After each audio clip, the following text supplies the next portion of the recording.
Or we can move back if you want, whatever looks the best. So it's gonna hear us talk. Okay. Turn up the mic for this. Thank you.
When you're recording. It's streaming right now, yep.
That was very efficient. Thanks, everybody.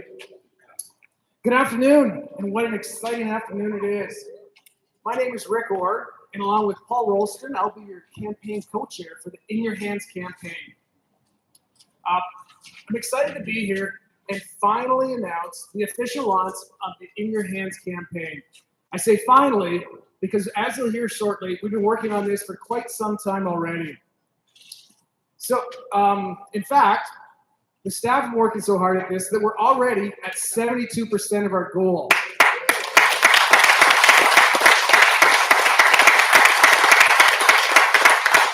Let me do a little unveiling here. I have to manage a couple of things so we can talk about some real numbers. Get ready for this. Here we go. That's right. The campaign goal for the In Your Hands campaign is $30 million, the largest in the hospital's history. The crazy part is that in 2006, my dad, Tom Orr, and Bill Preston announced the largest goal of the campaign in the hospital's history at that time of $20 million. And they were told at the time that by all the professionals that the region couldn't support a goal that big. It was too big. Well, they succeeded, and we've already surpassed that goal. Now, you may be wondering why such a huge number is on such a small banner.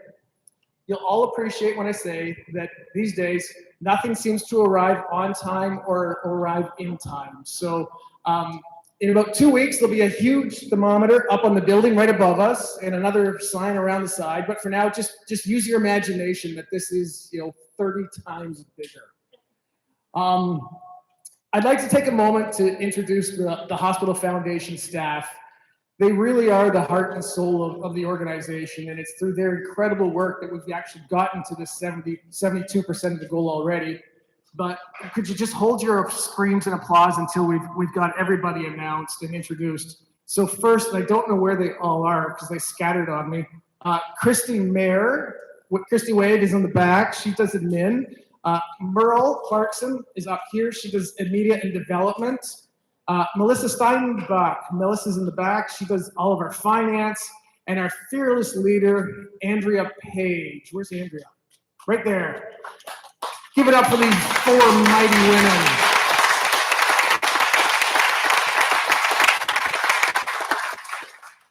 If you haven't heard from them yet, I can guarantee you will be hearing from them soon. Andrea likes to say that it's only thanks to the hospital staff and the incredible care they give that inspires all of our donors to give. And through those donations, we've actually already replaced a bunch of equipment. We've replaced the CT scanner, the 3D mammography, the fluoroscopy, and anybody can tell me what any of these mean, I'm not sure. The bone mineral density unit, infant incubators, game-changing lab technology, and much, much more. Look forward to the rest of this campaign. I'm really looking forward to the day, and I now call my partner in crime or fundraising, Paul Rolston.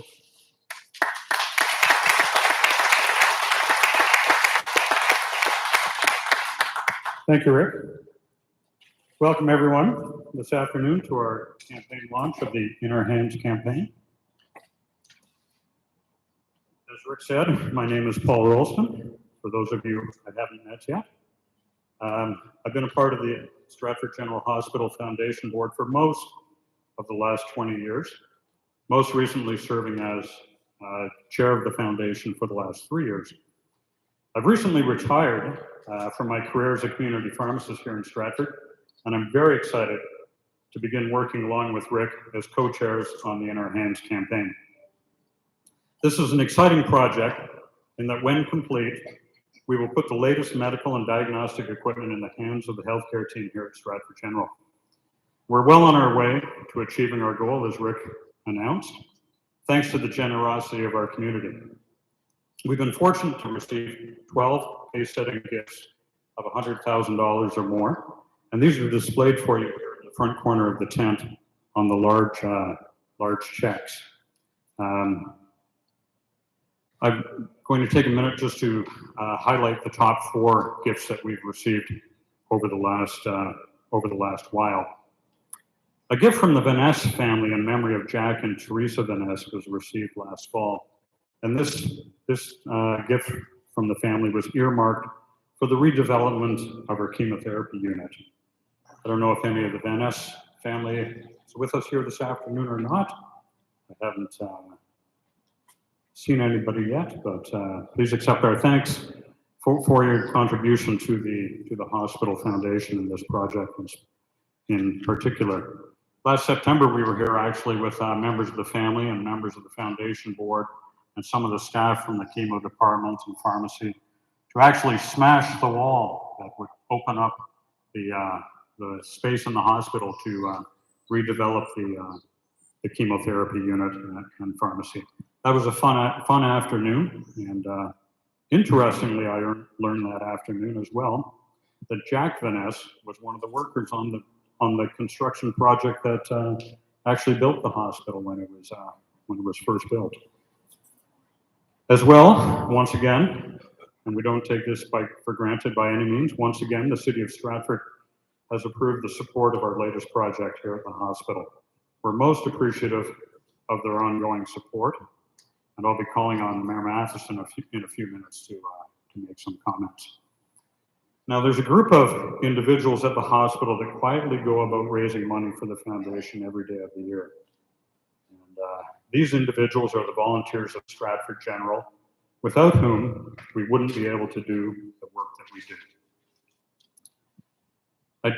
I actually do see, I don't see, but I actually do see in the back there a couple of brown vests this afternoon. I believe these are at least two of our volunteers with us this afternoon. So please accept my thanks on behalf of the foundation to your group for the work that you do every day raising money for the foundation.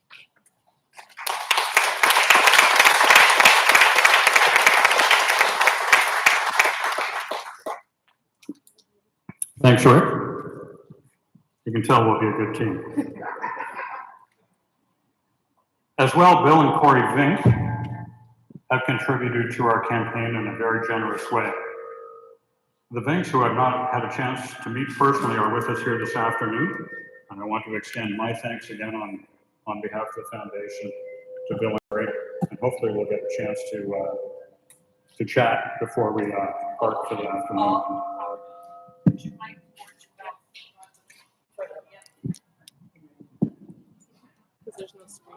Okay. That sounds better from here. So altogether, as Rick mentioned, we're just about at the $22 million mark. And I mentioned to Rick earlier that typically we launch at halfway to go. I don't know if we're going for 44, Rick, or not, but we'll go for 30 for now. That's pretty ambitious. As Rick mentioned, largest campaign in the history of the hospital. But this $22 million has been raised from over 6,000 donors to date. And I'm confident that the communities our hospital serves will be with us to raise the remaining $10 million towards a new chemo unit and redeveloped pharmacy department, a new MRI machine, a new lab with updated diagnostic equipment, new beds for our inpatients, and a number of important new mental health initiatives for Stratford General. So thank you to everyone here this afternoon. Thank you to all 6,000 members that have contributed to our campaign so far. Thank you again to our volunteers, as I said, that work to raise money for the foundation every day of the year, and to everyone in our communities who have supported us over the years. As I said earlier, what we plan to do is put the latest medical technology in the hands of our team here at Stratford General. But what that means is we'll be able to provide the highest level of care possible right here in Stratford for the citizens of Stratford. And hopefully we won't have to travel to receive the level of care that we all deserve. So thank you once again. And I'll now call on Mayor Matheson to express some words on behalf of himself and the city. Thank you, Dan.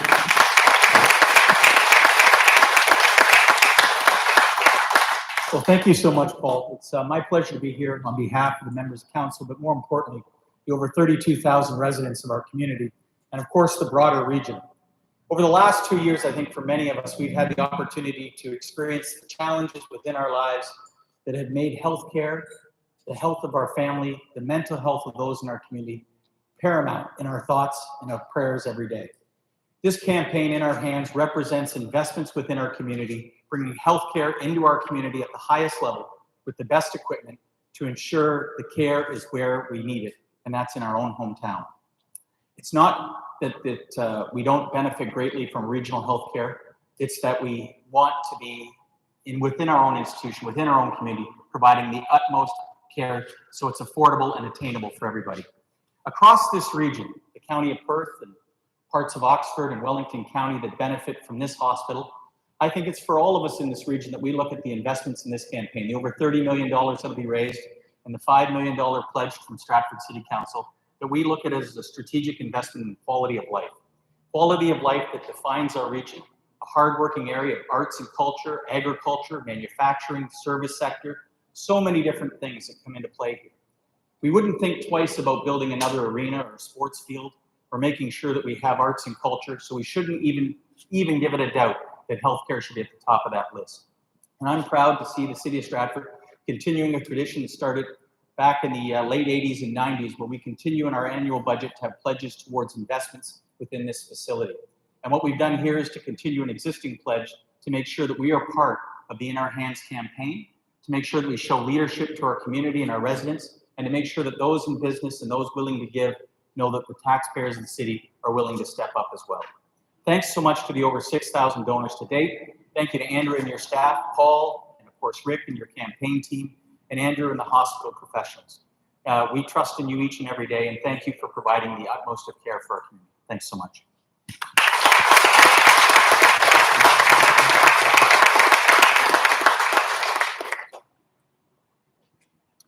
Well, thanks very much, and it's obviously a privilege for me to be here today and be part of the launch. And I want to acknowledge just from right at the beginning and thank Rick and Paul for stepping up and the foundation board for its leadership. I want to thank our board of directors, Ron Lavoie, our chairs here, for the vision of the HPHA and setting the tone. And I want to acknowledge and thank the community. You know, when I was sort of thinking, how do you define the community that we are so lucky to live in relation to these campaigns? They relentlessly step up, and I want to acknowledge that. You know, when I was sort of thinking of what I wanted to say today, a few words sort of came to mind. The first being character. And as Dan alluded, you know, the last 2 years have been remarkably challenging on all of us, right? Whether you are working in healthcare, whether you're a young family with kids who couldn't go to school, whether you have a business that's had to shut down, whether you've been separated from your family and loved ones, it has been remarkably challenging. But I always find that when you present it with a challenge, true character comes out.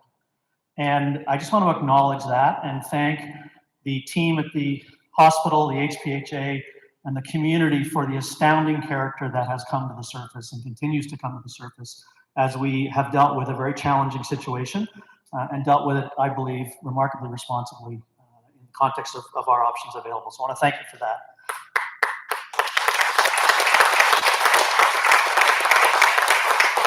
The second word, and this is actually 2 words, is recruitment and retention. The number one issue in healthcare today is recruitment and retention of the team that is available to look after the people who need our services. It is remarkably competitive. We do not have enough healthcare professionals to fill the available slots. And it's not just hospitals, it's primary care, it's long-term care, it's community care. Every aspect of the health system is facing challenges. And there's lots of reasons for this, and I won't bore you with sort of Andrew's overview of recruitment and retention, but it really frames something that's very, very important. And that is, if you want to be in the game of attracting talent and keeping talent here, you need a couple of things. The first thing you need is an organization that provides the team with the tools they need to provide the care that they want to provide you. This campaign and the campaigns prior to this one have done that in spades. You know, if you had a chance, I would urge you to go to the foundation website, and there's a section where you can look at donor equipment. over the years. And all the equipment's listed that the foundation has ever purchased on your behalf for our team. And I guarantee you, you could not walk 10 feet in this hospital without tripping over something that has been donated by the community. So everything that we do when we are out there marketing this wonderful facility to the people who we want to work here and we want to keep here, we very much focus it on having the tools, the culture that really makes people comfortable. As I stand here and I look at the 1880s hospital, right behind me is 1940, and around the corner is 2010. Each progressive development has become more and more technologically dependent, right? And you cannot run a hospital like this without the tools, and we cannot recruit, we cannot retain without your support. So the other aspect of recruitment and retention, so I mentioned there's two. One is obviously what we do internally. The other is the community, right? When we recruit, we're recruiting a healthcare professional, but that's often the easy part. The hard part is recruiting the rest of the family. And I can't thank Dan enough for his leadership in setting the tone for this community. It is absolutely an ace up our sleeve when we recruit. I gotta tell you, when we drive people around, when we bring them in the summer, we're very clear that it never snows. We make that point very clear. But it is so important when you're trying to create an environment of, a health system to be able to show people what the rest of their life is going to be like, right? And in this community, through the city's leadership, through your leadership, it is such a check mark for us. I can't thank you enough. The third word that I want to share, and I'm probably over my 2 or 3 minutes, right, Andrea? She hasn't come in with a big hook yet, so that's good. Is caring, right? So character, recruitment, retention, and caring. We can't care for people who need our support without the tools that you provide us with. And I always remind people that every single person who's in this organization today receiving care has their own story, right? And our job is to influence the story in as positive a way as we can by having the right people and by having the right tools to do that. And the community stepping forward. And I want to read an email I got last week that kind of typifies, if you ask me what I always say about healthcare, if you want the very best healthcare, it's got to combine high tech with high touch, right? Because we are people looking after people. That's what we do. And you've got to connect, and you've got to understand the stories, and you've got to look at healthcare through the lens of everybody who's receiving it. So I'm going to read this email that I got. I got this last Thursday night. So Wednesday afternoon, my husband experienced difficulty speaking and confusion. I immediately drove him to Stratford Hospital around 4:15 p.m. and left him with COVID testing while I parked the car. It'd be nice to get out of COVID testing, right? Yeah. So anyway, he and I sat in the hallway, and I dialed the phone number posted on the wall. Within minutes, he was immediately attended to by 3 staff members. He was registered, taken to a room and emerged. Emergency was packed. All the side chairs were taken and most of the waiting room. 3 staff members drew his blood, started an EKG, and then hurried with his blood samples to the lab. He was unhooked from the EKG and raced off to the CAT scan. He was unhooked from the EKG. The emergency doctor assessed him, and within 30 minutes, an internist arrived with plans. He was well looked after, and everyone was courteous and kind. He was rather emotional because he thought he would never leave alive. These are really emotional letters when you get them, right? And our team sees these, and they know that. He remained in emerge until Thursday at 3:30 when we took detailed information home, having been assessed by speech, physio, and occupational therapy. Everyone, and I mean everyone, was superior in their job and kind. What a team. We could not have had better care. People complain that they wait hours for assessment and emerge, but staff see the most critical or time-sensitive issues first. My husband will be okay with no permanent damage and our new regime of medications, and he has a greater respect for what a difficult job working in emerge is and how lucky we are to have this service in our community.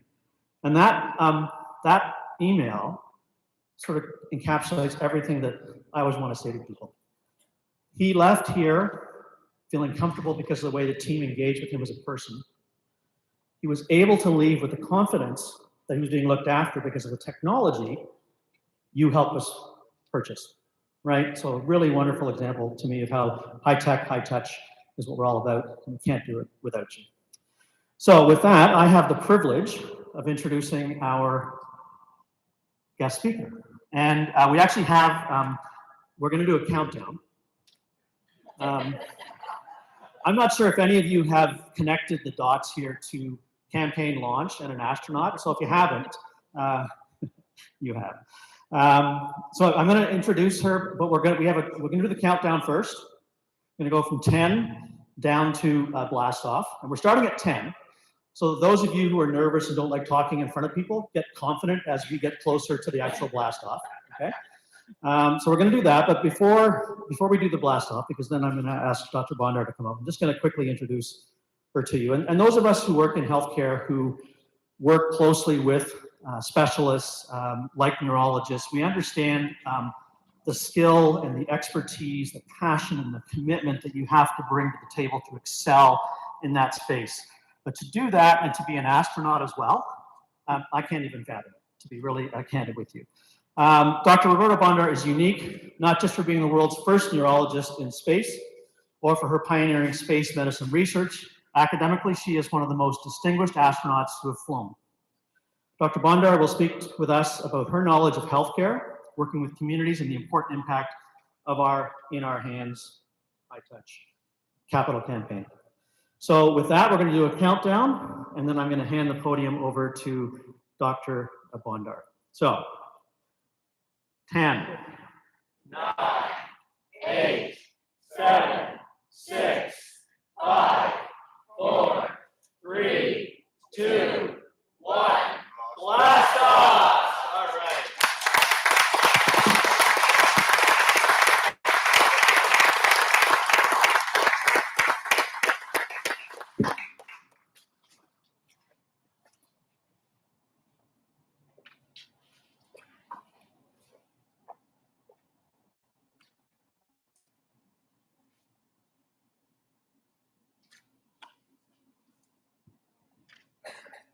May I take my mask off? I always like setting an example. Well, thank you for that kind introduction. I must say, it's not too often I get a countdown coming in. It's normally towards the end of the talk, and people can't wait to get to the one. So I put a talk together today, and I'm very, very pleased to be here. Stratford is a beautiful place in Canada, and I'm going to show it to you on the map. For those of you who are tired of defying gravity standing up, and if you'd like to defy it sitting down, there are some more chairs here in the front. So please, you're not going to upset me or anyone else if you want to come in and sit down and join us here. And I'll stay 6 feet away minimum. So there you go. There's your entree. The In Our Hands, I thought this was a brilliant, brilliant thing. I thought the logo was brilliant. And so I kind of played around with it a little bit. You're all here because I flew in space, and you're here because it's a launch. So let's get started. I had a little bit of fun doing some of this. I do these custom made myself because I kind of enjoy getting into the spirit of it. And during the talk that I had before I came about a week or so ago, we talked about the importance of we're all in this together. It's true. I mean, certainly there's no question. We're all in the same parking lot right now. But when we leave the parking lot, we go and we influence other people. And those people that we influence are all in it together with us as well. So I don't want you to underestimate the role that you have here, because it's not just me trying to influence you or the wonderful speakers that we've had so far. It's about you carrying the message and you carrying that enthusiasm outwards. It's not easy to be in touch with everybody.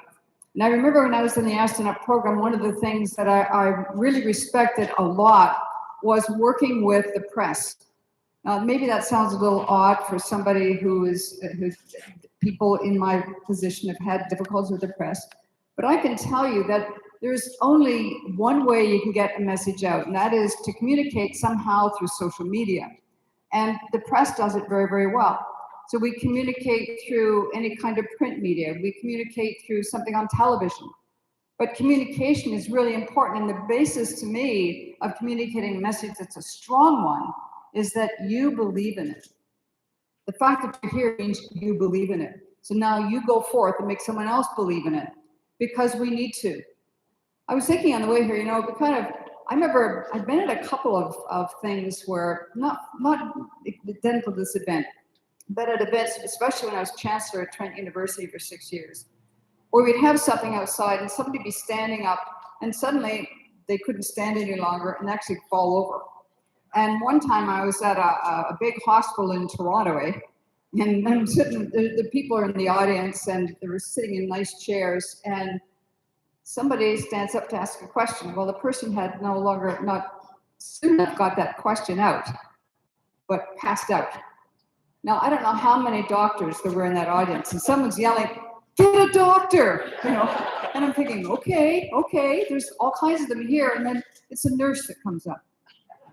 The nurse came up, a nurse practitioner, and she knew what to do because the other doctors are all doing research. It wasn't that they're passionate about not caring, but hey, man, you know, last time the practice was like, I don't know, 15 years ago, so maybe things have improved since then. So my point is that when we do rely on each other, we rely on each other paying attention. I've always thought, I hope that the doctors I get were there that day to study that particular moment in the disease that I've got. Have you ever thought about that? I mean, a lot of people talk about the space shuttle and how it went to the lowest bidder. And I thought, really, and you're on the launch pad thinking about that, you don't want to think about that. But you don't want to think about going into the emergency department and thinking that you've got less than stellar care, and I can say that. So you want stellar care. It's not that you want stellar care just for yourselves. You want it for your family. You want it for your friends. You want it for people who mean something to you, because that is an overlap of your vision. That's an overlap of your values. And we'll talk about that a little bit. So I just want to put this pitch out right away for the fact that you people are role models and you people are the passionate go-getters. So after this, go get it. So here we go. I put this logo on top of a nice rotation across the planet because I think it's important that we understand that we will really affect the lives of people beyond just the Stratford community, because people are here as visitors. People are here, they come from around the world to the Stratford Festival, for example, and here for other things. Whether they're visiting family, or they're going to universities or colleges nearby, studying something, or they pick Stratford because that's where they want to be an immigrant in Canada, and they want to come to Stratford because they've read about it and heard about it. It's a wonderful community. These are all the futures that we have. These are all the people that we influence. So when I put a picture of circling the planet, which of course I did 129 times back in the day, it's about the fact that we are all in this together. And it's up to you to create what that means. And I think that we can do it in small amounts and we can do it in large amounts. So let's just move on from here. I just sort of played around the logo a bit, and I'm sure that you guessed where I'm going with this one. And that is right here. Those of you at the back may not see it because it's, at least it's not quite as brilliantly sunny as it was earlier. I hate to say that, but I kind of like the bit of cloud. But there's Stratford. So, you know, Georgian Bay, Lake Huron, you know, Lake Erie, Lake Ontario, and Stratford are right in there. So you can look at this in a Google map. But you know what the difference is between doing stuff that's just technology, and we talked about technology a lot earlier, is that the human factor is the thing that makes the technology work and make it important. So when we're looking at a Google map, we don't see necessarily the edge of the planet. You're looking straight down all the time with a Google map. You never see clouds. It's not something that's really lifelike. When we look at technology, we want to have the best technology, but we got to have people who know how to use it. And they have to not just know how to use it, they have to know how to make it right for you. You don't want to be coming up to an MRI table and lying down and you've got your neck fused and no one's even suggesting you have a pillow roll behind your neck. You want someone who's going to say, well, you know, your glass is probably of a metal hinge and maybe you shouldn't be wearing that in the MRI suite. You know, somebody nice too that knows what's going on, has the whole picture, the technology and the human interface.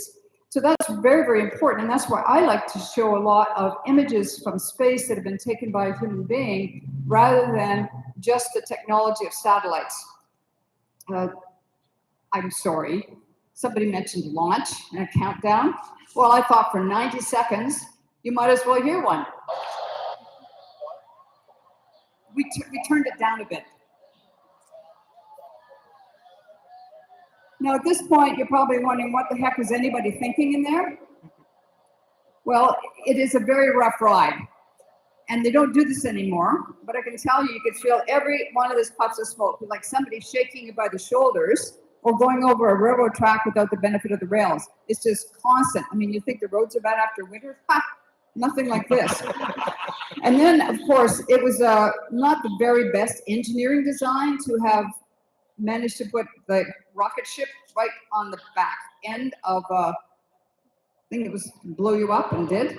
But at this point, when they say go for throttle up and the solid rocket's braced off, it's just that kind of moment when you feel you're still alive and you're still going to do something. I've often asked young students, how long does it take to get into space? And unless they've studied it, they don't remember that it only takes 8.5 minutes in those days. 8.5 minutes, and you go from just sitting around, hanging around, to floating around and feel like you're going to throw everything up. It's sort of a great beginning to go into space. So I talked about the vision, the values and interests, and the emotional connections that we need to make with technology, with each other, and going forward. What do you think influenced me? I mean, everybody, not everybody, most people think that I had this direct path, science, right there to be an astronaut. Really? Carolyn Thomas was right here. Carolyn, well, I'm sorry, Carolyn, my maiden name, but I'm sorry. Carolyn there was in Girl Guides with me, and she did a Gold Core Challenge the same time I did. Now, Carolyn could probably tell you a bunch of stories about things that I did during my Gold Core Challenge or other things at Guides, but I wasn't looked upon as being the brightest star at school. I didn't have the highest marks. I was interested in phys ed. I was interested in basketball. I love that kind of stuff. My interests were really about the human body, so I really, really liked healthcare. But it struck me as I was listening on the phone, talking about this event, how much these things come to play in what it is you do. So we talked about the values, we talked about your interests, we talked about this emotional connection. Storytelling is all about that. Storytelling is all about connecting someone to a story. Now, if Queen Elizabeth walked in here with Paddington, you all saw that clip, right? Well, so cute. If they walked in here right now, you would never be the same. If the Queen made eye contact with you, trust me, you would never, ever, ever be the same. It's that three-dimensional view of life that we need. It's that reality that we need. Now, I'm not saying everybody has to have, like all doctors, we don't have to have every disease in the book in order to know how to deal with it. But sometimes we don't have every life experience that a patient is going to have. So communicating for a patient is really important. It's important to encourage that. It's important to somehow get that connection made. So when we talk about fundraising for any kind of piece of equipment, it's about the story, about what it's going to do for that person, for that person's family, for that person's community. If it's just a piece of hardware, people don't even know what MRI stands for these days, right? A lot of people have no idea, and resonance imaging. Some people have great difficulty. They use a lot of words and they don't know what they mean. But if you know what they mean and you can create a story around it, you will do better at making those connections. So what I'm trying to do today is to show you what my connections were. So when I was in Guides, this was one of my favorite books. Now well, Carol and I were discussing age, and we won't discuss it any further here today, but I want to just point something out here without this getting me much feedback on the mic. 150 paintings in color. How old am I? We didn't have pictures in those days. We had paintings, but I love this book because this book taught me a lot of things. I had my grandmother's or my great-grandmother's book of medicine, like it was a hard leather, it's a leather-covered volume. And I used to think you could get measles by touching the illustrations or the paintings of people with measles in there, you know, that's the kind of stuff. But anyway, I grew up a little bit, and in grade 10, I got this book for Christmas. Now, if you've never heard of the Silent Spring, we've had it mentioned, and especially if you watch the Jubilee, you heard Prince William talk about Rachel Carson. A lot of people would not have made the connection that Rachel Carson, who is an American, she also wrote a lot of articles. She was working on a PhD, and she passed away with breast cancer. But she was the first one that really started to publicize the fact that we needed to look at the environment, and it wasn't just a canary in the coal mine. There was these robins that were dying because we were eating these worms, and the worms were going through soil, that were at the base of these trees that were being sprayed, I think it was University of Michigan, with DDT. And that's when we thought health problem big time, not just for the world around us, but for our world. And what kinds of things now are we going to have that are going to affect us? That 50 years from now, we could say, you know, what were they thinking that day in Stratford? I mean, think about it. History is a hard way of sometimes of coming back at us. So we need to know that what we're doing today is the best we can do, is the best knowledge we have, the best execution of that knowledge, the best technology we have, and the best way of using it and making it accessible to everyone. And that's what this is all about, I think. So that's what I was all about going to space. Those are that's where I got my values. Hey, space, Buck Rogers, go up there, see the world, do more than that. So when I was looking at the Earth from space, I actually saw it looking a bit like this. This is the shot from my flight where the tail end of the orbiter is like 90 degrees down to the Earth. So we're like the microphone here on a round surface, the tail down, looking out the window. And to make it a little easier for you, this is actually shot without the tail end. And here you can see the Middle East. So one of the things we learn very quickly in space is that we have to deal with what are called the space stupids. Now, most people kind of figure that astronauts are not stupid.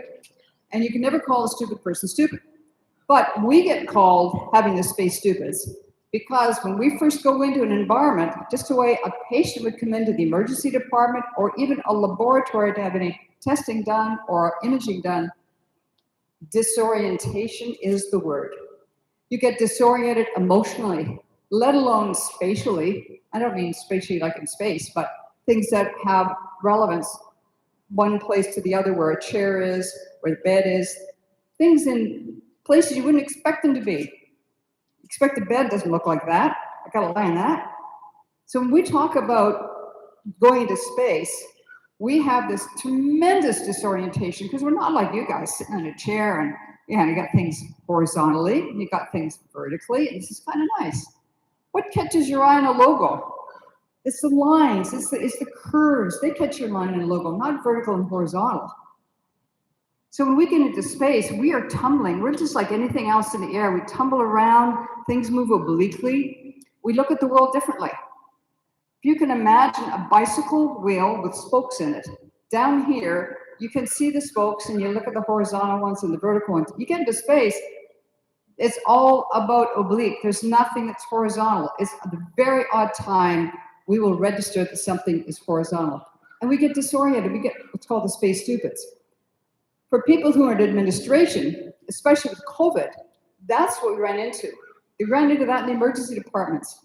People had the space stupids because they were in an environment in which they were disoriented, but they had to have footholds.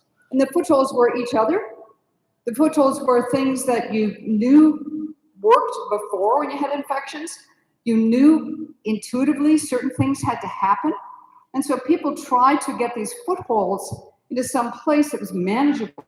But when patients came, and patients come to a hospital, they get into a place of disorientation. And it's up to those of us in healthcare to help right the ship. You don't want to be floating around and letting other people float around aimlessly without signing a foothold. And you'll get off that little topic because it could take me days to talk about it as a neurologist. So here you can flip it around and it's much easier to see in a way that you're used to seeing things. So you kind of like to have a foothold that somehow is trapped back in your memory center of your brain. But the launch isn't the only thing. Yeah, we're here today to launch. I mean, I was here earlier when weather kind of taught a little bit of a lesson on gravity and kind of blew all the signs down. But the good news was that science had picked the signs up and tried again. And I heard they were on plan C or D to have these beautiful things arranged so you could see them. So people work very, very hard so that you are not disoriented coming in, that you see things in a way that's exciting and interesting, but you're not in a place where you're going to be so disoriented. And why is that? Because launching is only the beginning. People who have been in this business for a long time know that the launch is a wonderful event to celebrate. That's why I'm here. I'm here to help you celebrate. What happens after that? You will, trust me, land. Because this campaign, You'll be successful with it, I have no doubt. And then there'll be a time you'll say, oh, well, what's next? The lessons you learn, not just about how to do a campaign, all that kind of stuff, but the lessons you learn about yourself and how you were moved by things that the hospital could do for you and how you know in the future you still have things to do. That's just important. It's always said, talk about the journey. But I mean it, it is. I mean, if I spent, and I have spent quite a lot of time in my life talking about my space flight, it was only 8 days long, now they stay up for 8 months. I know technology gets better, food doesn't, but hey, people want to stay up 8 months, hey, you know, they lose more bone, it's their problem. I'm trying to fix it. But there are new horizons because you are different. Because you have shared this afternoon, I feel, with me, we should be different. We should be thinking differently when we leave. After this campaign's over, you should have a sense of pride and a sense of accomplishment, but don't stop there, because that is the leverage that you need to move on to the next thing. You need that energy and you need to keep it going. And that's why, again, when you leave, you bring people into that emotional energy as a storyteller. So what I gotta walk the talk, and I just want to show that I can also talk the walk and walk the talk, and here we go. I decided that after my space flight, and there's a few reasons why I did this, but I'm just going to give you a big overarching one, is that I knew when I went into space that I wanted to be different. When you came here today, I don't know how many of you thought to yourself, I want to be different. I want each one of you to leave here feeling a little different, feeling a different way maybe of looking at even one small thing. When I came back from space, I knew I wanted to photograph. I wanted to be in the planetary discovery voyage of an astronaut. I wanted to be in the exploration phase of being an astronaut. What is the point in going around a planet so many times and not coming down and examining it and discovering things? I mean, really? Yeah, I did something like, I don't know, 40-some experiments on behalf of 13 countries in space, IMAX movie, all that kind of stuff. We crammed a lot into 12-hour shifts for over 8 days. But at the end of it, what have I got now? I've got what I gained in space and how I wanted to use it. It was that momentum, it's that emotional connection I had to spaceflight that I'm now using to do other things. And the first thing I wanted to do was I mortgaged my house, and I went across Canada with large cameras, just like there was an American photographer named Ansel Adams back in the 30s and 40s in the States. And he did these beautiful images, and the Americans actually learned what it was to be called an American. Eh? They wanted to be associated with the strength of the land. Yosemite National Park, Yellowstone National Park. And he did these big, big images, and I wanted to follow in his footsteps because I felt Canadians did not understand what this country had. So I took all these cameras, much like he did. These happen to be my panoramic cameras. And I did 3 books. And I just went across the country, and at the end of the millennium had put together a portfolio of each of those national parks as they existed before the end of the millennium. And you know what? I made a mistake because I did not understand enough about storytelling and making an emotional connection. I didn't know enough to have an agent. I didn't know enough to have someone to take my work and advertise it. I just thought my work is what I wanted to do. And if I could put it in a gallery and people could see it, that's what had to be done, because otherwise, how are people going to see it? So I kind of didn't understand the importance of having a room full of people like this and talking about how important the land is to all of us. So my work kind of, I don't know, people didn't really realize that I had done all this wonderful work. It was all in film.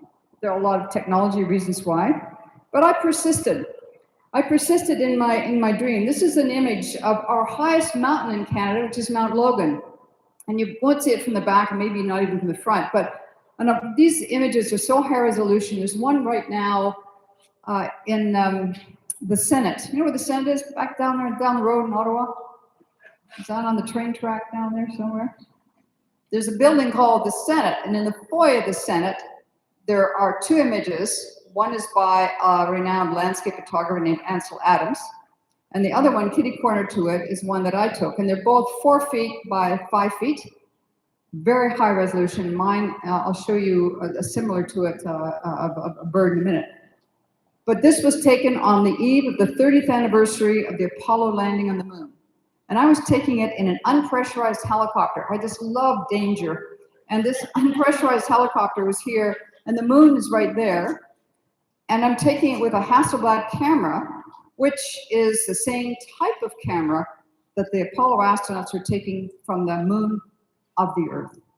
So this was something I really wanted to do. I wanted to go and explore some of the things that I had learned about when I was doing the geology portion of being an astronaut, and that was the Burgess Shale in Yoho National Park. Burgess Shale is a UNESCO World Heritage Site. And so it has huge importance to the history of the geology of this country. And I won't go into it in great detail, but again, this is an image that I wanted to try to do.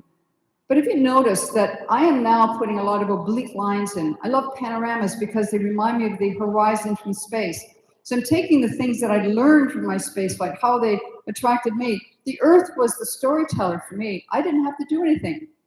When astronauts take a camera and put it out the cupola to take a picture, not outside it, but against the window frame, what is to go wrong? The planet is so artful, it's so artistic, you can't take a bad image of it, not unless you take a corner of the frame with it.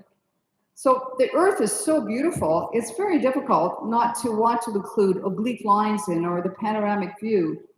And this one I took of the northern tip of Canada. And you may have seen the movie, The Inconvenient Truth, that Al Gore did. There was a similar, it's not as good, I don't think, because this was taken by a Canadian. Moi. And this was taken in a Twin Otter. And the Twin Otter, it's a high-wing, big aircraft. And the co-pilot went into the back to allow me to sit in his seat. And I had to put the window down on the right side. Meanwhile, the pilot was so intrigued by this. I don't know how many of you fly a plane, but there's a thing called side slipping, when you use opposite aileron and rudder, and you can slip down without people feeling it right from a height. You can just lose altitude so fast. This pilot thought I wanted to get closer. I had time to stop already because I had this beautiful thing framed. And this is the ice melt. And what's the thing about this one? And I could give you so many emotional stories about these images. But this is the Ward Hunt ice shelf. And these rivulets are ice melt. This is fresh water, very acidic, and it contains tons of biodiversity, which is disappearing because there are cracks in the ice shelf because of the warming Arctic waters, and that biodiversity is disappearing. So we've got all kinds of things happening in Canada that most people don't know about, but this is the northern tip of our country. And this ice shelf used to be like 100 miles along the edge of our country. It's just an amazing piece of stuff that we have.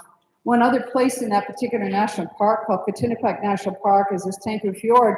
And I've taken the camera to create an emotional story and had this slip of water positioned it so it points to this pass through which 40 kilometers away is another place you go to in this park to hike. Otherwise, you Tanku Fjord's where you go or down to there. Any of you familiar with the art of the group of seven? Well, probably Lauren Harris comes to mind. And he used to paint a lot of glaciers. And this is where he got the idea. He got the idea from the natural world. So the natural world is one that can inspire us all the time. It can inspire us, and certainly with our mental health. It's really important to get outside. Here in Stratford, you're so close to it. I'm looking at all these trees here and thinking of birds. Oh, man, it's a great place. So I went also to places in Canada that weren't as green. If you've ever been to Calgary and south of Calgary, this is not Drumheller, this is actually Dinosaur Provincial Park, another World Heritage Site, because embedded in all of that sandstone stuff are dinosaurs that we haven't even managed to categorize yet. And I love the pattern because this is part of the planet. This is exploring the planet, looking at what weather does. And this is an image that I took. I do this with big cameras. This actually is a composite image where I couldn't get it all in focus at the time, so I just stepped through the focusing through it and then compiled this as an image. So I'm quite interested in the planet because that's what I saw from space, and I wanted to be able to somehow bring it home to people on our planet. Then someone said, okay, so You didn't do an emotional story at the time. What are you going to do now? And I was convinced that people wanted to start a foundation with my name on it, that we could have some programs that deal with how to see and view the world around us. It's too difficult when someone's going to introduce me and they say that I did neurology, but I subspecialized in neuro-ophthalmology. People wouldn't know what that meant, and I wouldn't blame you. Some people, by the way, sidebar, if you have any relatives who want to go into ophthalmology as a specialty after medical school, be sure they can spell the word, because if you misspell it, they won't even look at your application. So anyway, neuro-ophthalmology, how we see and view the world around us. So we have these 4 little programs. I'm not going to get into them all, but I want to show you how I got into my next phase of emotional storytelling, and that is up here in Wood Buffalo National Park in Canada. Now, Fort McMurray is down here somewhere, but this is a national park that's sort of like an iceberg. The tip of it's up here, and then the lower part's here in Alberta. So Northwest Territories and Alberta. It's the largest national park in North America, and it's one of the largest naturally conserved areas in the world. And so we were approached by Parks Canada to run one of our programs there. And the program goes something like this. I want to connect people to the natural environment. I want to have them tell an emotional story. Just like I want you to go home and tell an emotional story about the hospital, about healthcare and the importance of it. How do you do that? How do I get you to see what I'm thinking? Well, you can hear me. I sure can't hear you. Maybe that's a good thing right now because you might be doing the countdown to 1. But it's with cameras. How many people have taken their phone and taken a picture of somebody? Doesn't matter when it is, you take a picture. First thing you do, you show it to them. Do a selfie, you show it to them. Because you're sharing what was in your head. You're sharing what you saw. I'm great as a neurologist. I was great as a neuro-ophthalmologist, but I'm not that great. I can't see what's in your brain. So in order to share that story, we wanted to give students the tools to do that. So we have online learning tools. So these trees, for example, I want all of you, when you leave this lot, I want you to look and count how many different colors there are in those trees. It's all green, hint. But how many different shades of green, different types of green do you see there? How many different textures do you see? How many different outlines of leaves do you see? And that's what we do with the students. We give them these cameras and we give them these tools and we say, you know, when you take an image, don't just take anything. Look through the whole frame. What's junk in there? What don't you want in there? Sort of like looking at a hospital. It's a frame for you. And you want to be sure everything in that frame is valuable. It has a purpose. It does something so that you can share it with somebody else, whether it's your technology and your skill and your expertise or the high touch. I love that. That's pretty good. High technology, high touch. So anyway, that's what we did. So we went up there and there were students from this high school there, a lot of First Nations students, and they were brought down to this wilderness area in Wood Buffalo National Park called Sweetgrass Station. They get there, 5 hours, bus, boat, hiking. And some of these students have never been into a wilderness situation, yet that's what their ancestors did. So it's trying to reconnect them with the land. And so we give them these cameras and we teach them about really looking at stuff so they can share it, talking about that natural environment. So that's what we were doing. And it turns out that I was allowed, they actually encouraged me to be in this helicopter overflying this area in Wood Buffalo National Park. Now I use very high resolution cameras. You probably can't see at the back, but these are the buffalo from that shot I took from the helicopter. These are the reason why the park was put together in the first place was to try to have some preserved land for these buffalo. Only I also saw this. And this is what has never left my head. From space, I could not see this stuff. Space is different patterns, completely different. The aerial patterns are different. For those of you at the back who can't see, I'm sorry if this doesn't help even more, but there's an adult pair of the endangered whooping crane. Now, when I was born, when Carolyn and I were born back in the 40s, I can say that, Carolyn, back in the 40s, do you know there were only about 16 of these birds left? 16. What's even more amazing is what these birds do. So we can carry on here. This is a helicopter flight that I was on, and I want to show you the habitat in which they breed. Now they're not like this. You know, there's not a pair here and a pair there and a pair there. There could be 25 kilometers between pairs that breed, and they lay 1 to 2 eggs. So I'm in a helicopter here over Wood Buffalo. This is my big Hasselblad camera. It's taking some images. You can see in the background all this wetland area, huge wetland area. At one point, these birds did not nest here. They nested in the prairies, and we're going to get into that in a minute. So my connection was to really try, there's been a fire up here, to really have a connection to these beautiful, fragile pieces of life that we don't see from space that fly. Now, I'm not chasing these. These happen to be flying by, a rare thing to see them. And even rarer still, this particular, I had a female helicopter pilot. So being able to fly over this area, I was able to see some of the habitat. Now the helicopter is far enough away. I've got a big telephoto lens on here. It's gyro stabilized. So you can see this, the pair here. But you can see the kind of vast green and wetlands that they have to live. But even more astounding is that they travel 4,200 kilometers in the fall and back up in the spring to nest. And so the Americans love saying things like, there are whooping cranes. Well, you know, I just say, well, what, their passports are Canadian, aren't they? Eh? Born up here, they travel down. It takes them maybe 3 months to go down, maybe 6 weeks to come back, because they just really want to get back up to the nesting areas.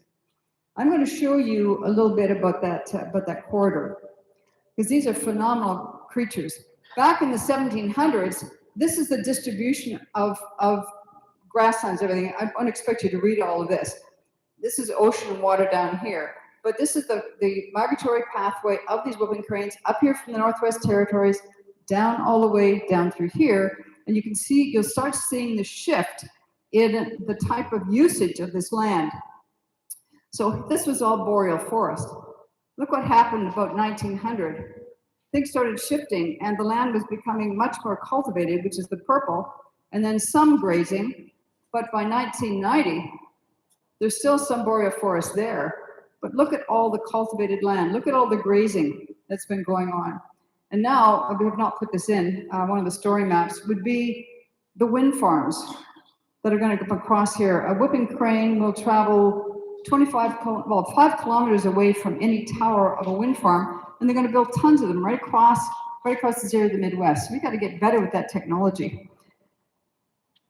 This is the area in our country, in what's called the prairie pothole region. So the whooping cranes have been up in the Arctic, near Arctic, up in the Wood Buffalo National Park. They've flown down to what's called the staging area here in Saskatchewan. This is called the prairie pothole region, and these are prairie potholes. This is what's left of them, and this is all agricultural land. So they really don't nest here because it's not safe for them. But they'll love to eat here. So these are some here on the edge, and then there are some over there in the water. So I chartered this helicopter to fly me at a very good height above them, so I could take some artistic images of these to help with my emotional story that I want to talk to people about the fragility of life on our planet. We can do a lot talk about human healthcare, but I also want to touch base with other things on our planet that are very important. So the population of whooping cranes has now risen to 500. You might think that's a lot, but there are very, very few medical studies that are done on 500 patients where they can come to some really big conclusion about some kind of a drug. So there are only 500 of these birds left. This is unusual because there's a group of these more immature birds are traveling down, but they don't normally travel like that. They stage and then they separate. And where do they go? Here. So here again, we've got the Earth. This is part of that emotional storytelling, to see the edge of the planet. You don't see stars because the shutter speed is not slow enough to get that light from the stars in. Otherwise, you'd overexpose the Earth. So to get this nicely exposed, it's too fast. You can't get it slow enough to get the light from the stars. Now you've been looking at it. This is the Gulf of Mexico. This is the Texas coast here. And this isn't even a third of the pathway a whooping crane has to fly. 4,200 kilometers, and they have to do it before they're more than about 7 months old. This is the area here that I'm going to show you with the red arrow where I photographed. The helicopter, small one I had, it came from up north somewhere, and it didn't have enough fuel to get me and you can't really fly over this area. This is critical whooping crane habitat. The reason why they're there in Texas, they love blue crab. Like, I'm not a crab eater, and I don't know, blue crab, it just kind of doesn't get me, but it sure gets these whooping cranes.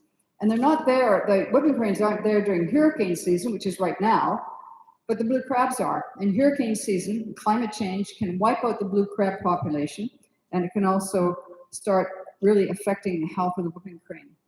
So this is just a shot of me in the helicopter. Notice the similarity with the wetland shot you saw.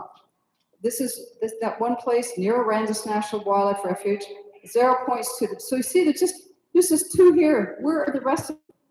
They need so much territory in which to live. But it's just, I love taking still images of these areas because of all the shape and the abstract patterns. It really does speak to the natural environment. And so as we get towards the end, this is actually just stalled on here for a sec to show you the cranes. Moving this around, and you'll see the sun glint coming off the surface and a couple of more cranes. And then that's towards the end of that flight. So it's very difficult to get a story put together that doesn't have an aerial component to it. We can show that space imagery, we can show this aerial shot, but you need to see these cranes. I'll just show you that one here, but I'm going to show you some better. This is a whooping crane. It is a very difficult shot. I charter a boat every year or two. I didn't charter them through COVID to try to get these cranes landing.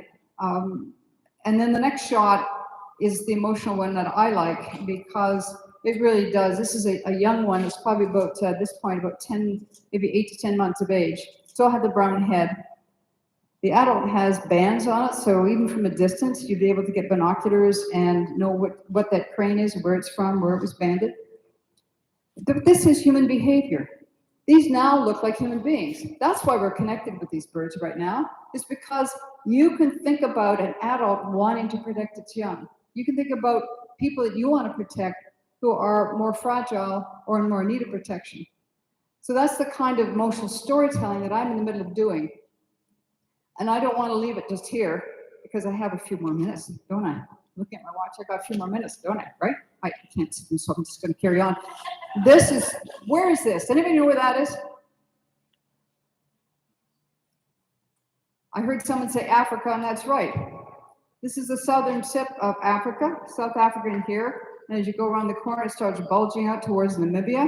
And over on the east coast, further along, is Madagascar. So this is an impressive country to see from space. I'm just going to show you, I put this in just in case you needed to have a question. Who likes eggs above 40 degrees and eats upside down? The eggs above 40 degrees is basically the eggs on the nest. The nests are raised up above a salt flat that is 40 degrees in temperature, centigrade, and that is to keep predators away. And who eats upside down? Well, you should know by now. So this is a shot, got my Google map coming in here, and we're going to go to Tanzania and look at the feeding habitat area of the lesser flamingo. Now, these are not the flamingos you get on the lawns. Take that out of your mind. This is a very, very desolate space. Now, this bird is near threatened, and the reason is because this is Lake Natron. It is a salt lake. And although there are a lot more flamingos than there are whooping cranes, they're like here, maybe like 1.5 million whooping cranes in this lake. They don't breed necessarily every year. And when they do, they may lay 1 egg, maybe 2, but maybe 1. Maybe every 8 years they'll lay an egg. And if anything happens to this lake, 80% of the world's population of lesser flamingos will be gone. So we have all this life that we don't see from space. We're busy going around looking at these new patterns, having all these philosophical thoughts about no political boundaries and wish people could see this and wouldn't have as many wars. We're down on the earth. This is going on. These are incredible creatures. And yes, they do eat upside down. I just found that the kind of detail that I wanted to show in my images, this is at Lake Natron with that camera you saw me using, but the resolution's still got to do this. So there are all kinds of behavioral things that these flamingos are doing that are actually quite incredible. Difficult to believe that at one time people were harvesting these birds for two things. One was their tongue, because their tongues can pulse water and eat, and I'll show you in a minute, 4 times a second. 4 times a second. They also have these pink feathers. In the old days, women had these hats on. Well, they're having these hats nowadays too, but they used to put these feathers on, and they love these pink flamingo feathers. What happens to pink flamingo feathers when you take them off a flamingo? They won't be pink anymore. They're only pink at the time because they're eating stuff, the cyanobacteria, that cause them to go pink. Take them off. We're all in this together, and we don't want to be doing stuff to wildlife, and we don't know what the heck it is we're doing. So in Africa, I wanted to follow these flamingos, and I went up the Rift Valley. Here's just a little blow up of that Google shot. And we started out with Lake Natron in Tanzania, but this is called the Rift Valley, the Eastern Rift Valley. So now we're going to go to visit another area called Lake Bogoria, which is in Kenya. And I took a helicopter, chartered a helicopter there to try to get the aerial perspective. I'm trying to get the 3 perspectives now. The space perspective, which is this still image, and I'm trying to get the aerial perspective. And this is one of the dangerous ways that I do it. The small helicopter that I brought in from a larger city in Tanzania, pardon me, near Lake Bogoria in Kenya. And they took the door off, the window off, and I'm just hanging there with a very ill-fitting 5-point harness to fly over these areas to take these images for, again, these great big, beautiful portraits of the habitat of these lesser flamingos. They are really quite incredible. Big masses of them. There are 2 types of flamingos in here. I'm not going to tell you how to separate them, but there's a greater flamingo and the lesser flamingo. It's the lesser flamingo here that we're following. And here they're eating upside down with these incredible tongues. They're filter feeders, sort of like whales in a little bit, but they're not mammals like whales. But their tongues go in and out. You can see these circles developing, which is their tongue pulsing in and out to get that food. So trying to get these emotional stories now, I've done this very, very large print where you can see the flamingos on the side. You can see some peeling away. And I'm very fortunate it was not a sunny day, because gray and pink are extraordinary colors to have together. They're all along the edges, so I was able to get some edge effects. Did scare the flamingos. They're just quite an incredible bird. And these are just 2 birds that were falling out of 7 that are endangered or near threatened worldwide. So I felt that it's my job in life to create stories, to try to get people to connect better with the natural environment. I can get people to connect with their health, because I have the credibility to do that. To be able to bring people into a natural environment thing without them actually being there to get some idea is really difficult. But at the end of the day, we think to ourselves that our passions will drive what it is we do. Sometimes students say to me, this is my last little thing I'll talk about, just like give me 30 seconds. When people have a passion, kids say to me, I want to be an astronaut, I want to be this, I want to be that. What do you suggest? The other day, a girl in grade 2 got up to a microphone and said, Dr. Bonder, can you give some advice? I thought that was a big word for someone who's in grade 2. Can you give advice to someone like me in grade 2? And I said, what are you interested in? What do you like? So I had this conversation with her till I teased out of her what she really was interested in. I said, well, that's what you're going to be doing, or you're going to be using that in part of your life. Because if we have a passion for something, that's what's going to drive us. But if we don't have a strategy, it's not going to happen. So you have a passion for healthcare, you care about yourselves, you care about your family. You should care about the institution that's going to provide that, the ability to be here, and to be here in the most wonderful way to enjoy the short lives that we have on this planet. So you have that passion. This is the strategy. This is what it's all about. This is about the storytelling. This is about you being a compassionate individual as well as a passionate individual. And so at the end of it all, I'm just going to, I love ending with a moonshot taken from space and the globe, because we are all in this together. And I hope that you all will go forth, as I said earlier, and bring someone else with you into your story with the passion that you have, because I know you have it. Otherwise, why would you be here? Thank you.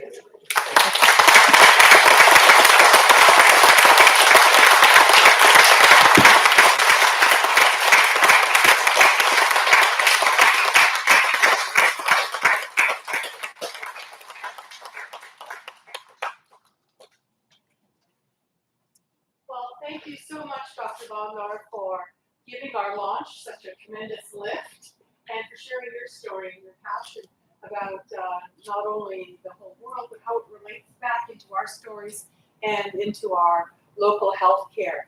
And I want to thank everybody who's here today. A lot of you are close friends. A lot of you are wonderful donors, volunteers. You're always working on behalf of our local health care and having such a tremendous impact. And I always want to say that we truly have a tremendous impact, because every single piece of equipment that we have in our hospital today is because someone cared, because you care. And I can tell you that we have staff throughout our healthcare system that are second to none, and you have given them a true lift during especially these difficult years in regards to your support and already getting us to 72%. So thank you so much, everyone. Now we're going to take a bit of a break. We've got some wonderful refreshments. We're going to take a few official photos with Dr. Bondar, but then anybody who wants to have a quick photo with Dr. Bondar, we do have Terry Manzo here as our photographer, and she'll take that, and then you'll just need to make sure my staff will be writing down email addresses or send me an email so we can get that photo to you.